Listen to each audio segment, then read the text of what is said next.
అని చెప్పి ఆ ఉన్న ఒక్క బాటిల్నే తీసుకుని తాగే ప్రయత్నం చేసి బయలుదేరితే వేడి నీళ్లు తాగితే ఏమవుతుంది? ఆ ఎడారిలో ఆ వేడి నీళ్లు తాగి ఎంత దూరం వెళ్ళగలుగుతాడు? మధ్యలో మరణమే కదా. ఇక్కడ చల్లటి నీళ్లు కడుపు నిండా తాగాడు, నీళ్లు నింపుకున్నాడు, మళ్ళీ ప్రాణం వచ్చింది, ప్రాణం బయలుదేరాడు. పాజిటివ్ థింకింగ్లో దేవుడి సహాయం ఉంటుంది. ఉదాహరణ చూడండి, దేవుడు ఎవరితో పాటు ఉన్నాడో తెలుసా? దేవుడు అందరితో పాటు ఉన్నాడు. ఎలా? మీ ఆలోచనలతో పాటు ఉన్నాడు.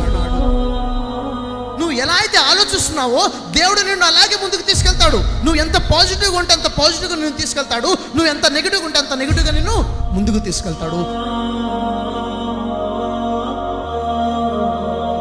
The biggest strength is positive thinking.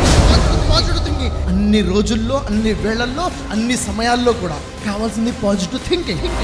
Be positive, grow positive.